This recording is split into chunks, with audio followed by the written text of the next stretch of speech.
আবার অত্যাচার, আবার অবিচার, আবার আগুন, আবারও খুন, আবারও দখলদারি, আবারও চাঁদাবাজি।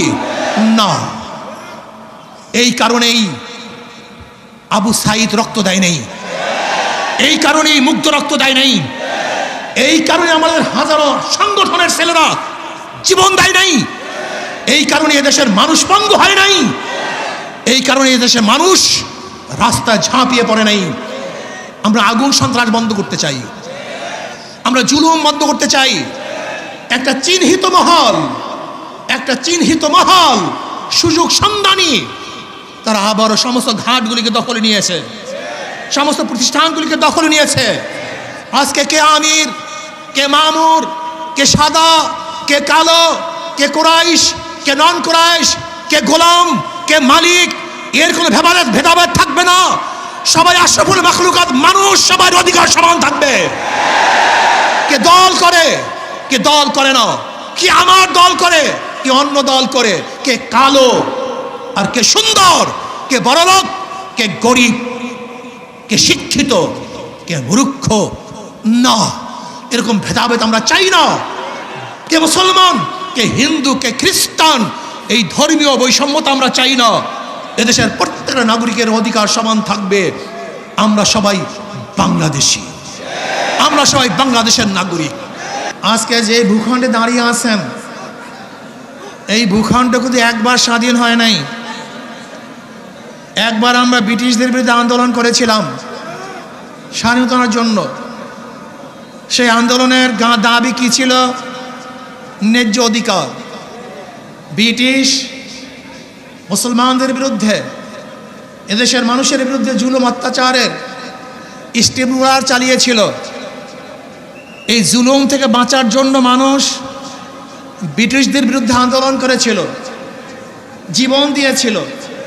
আপনারা জানেন, চাকরি চর থেকে শুরু করে খায়বার পর্যন্ত এমন কোনো গাছ ছিল না যেই গাছের মধ্যে একজন আলেমকে ফাঁসিতে ঝুলানো হয় নাই। লক্ষ লক্ষ মানুষ জীবন দিয়েছিল। এই বাংলার মধ্যে ৮০,০০০ মাদ্রাসাকে ভুলুন্ঠিত করা হয়েছিল। দিল্লির মধ্যে ১,০০০ মাদ্রাসাকে নিশ্চিহ্ন করা হয়েছিল। হাজার হাজার লক্ষ লক্ষ মানুষ হিজরাত করতে বাধ্য হয়েছিলেন শুধু একটা আশায়, মানুষ শান্তি পাবে, মুক্তি পাবে। দেশ স্বাধীন হলো, ব্রিটিশ চলে গেছে, ভেবেছিলাম এবার মানুষ শান্তি পাবে, মুক্তি পাবে।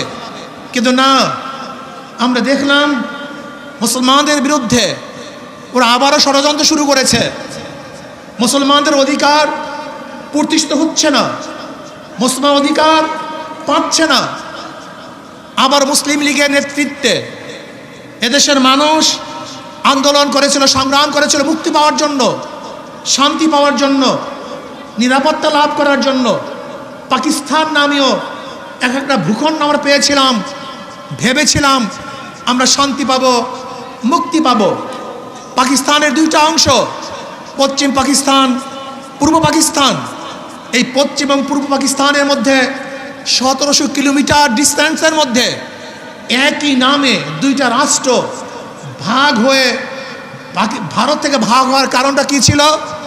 একমাত্র অধিকার, একমাত্র শান্তি, একমাত্র মুক্তি। কিন্তু আমরা কি দেখেছি? পশ্চিম পাকিস্তানের লোক আমাদেরকে মুক্তি দেয় নাই, অধিকার ফিরিয়ে দেয় নাই। তারা বৈষম্যতা সৃষ্টি করেছে। চাকরি, বড় চাকরি তাদের, ছোট চাকরি আমাদের, ভালো খানা তাদের, খারাপ খানা আমাদের। ভালো পড়বে তারা, খারাপ পড়ব আমরা। আবার মানুষ আন্দোলন সংগ্রাম করেছে বৈষম্যের বিরুদ্ধে, যে না, আমরা সাম্যতা চাই, আমরা প্রত্যেক অধিকার ফিরে পেতে চাই। এর জন্য দেয়া হয়েছিল ৬ দফা, ১১ দফা, ১৮ দফা, ২১ দফা।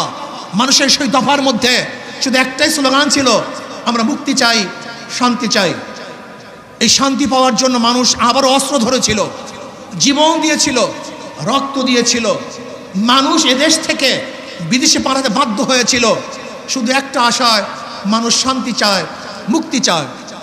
দেশ স্বাধীন হয়ে গেল হাজারো রক্তের বিনিময়, জীবনের বিনিময়। কিন্তু না, ৭৫ আমরা কি দেখলাম? আবারও দেশের মানুষ যাদের নেতৃত্বে এদের স্বাধীন হয়েছিল তাদের বিরুদ্ধে আন্দোলন করেছে, সংগ্রাম করেছে। কারণটা কি? মুক্তি দিতে পারে নাই, মানুষের অধিকার ফিরিয়ে দিতে পারে নাই, বৈষম্যতা রক্ষা করতে পারে নাই, সাম্যতাকে প্রতিষ্ঠিত করতে পারে নাই। মানুষ আবারও আন্দোলন করেছে, আবারও সংগ্রাম করেছে। আন্দোলন করলাম, সংগ্রাম করলাম, সরকার পরিবর্তন করলাম। আজকে দেশের স্বাধীনতার বয়স 52 বছর।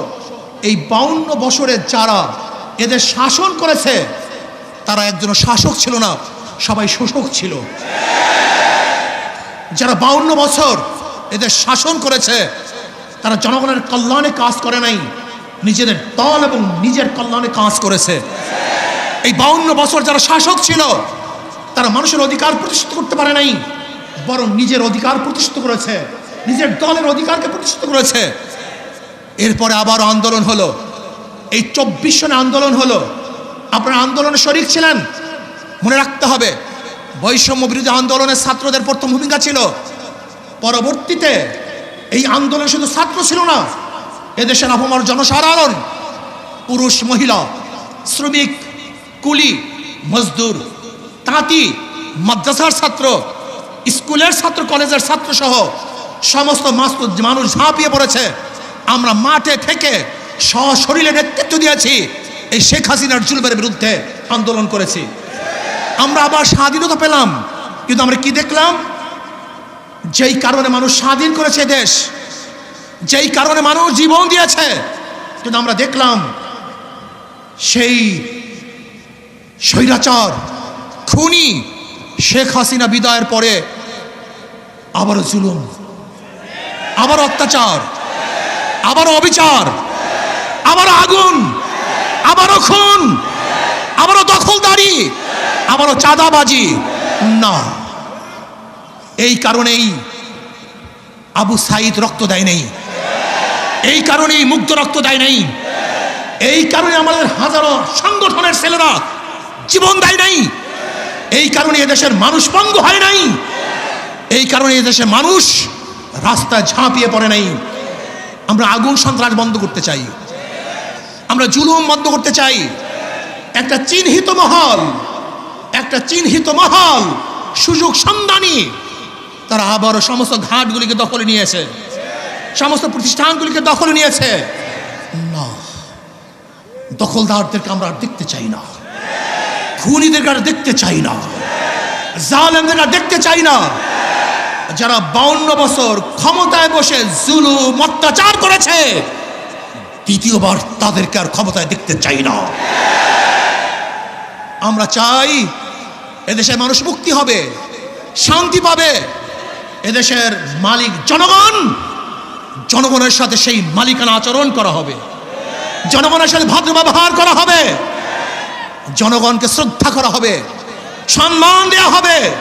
কিন্তু দেখা যায় কোনো অফিসের মধ্যে কোনো জনগণ যদি ঢুকে, মনে হয় যেন মানুষ আসে নাই, জানোয়ার এসছে।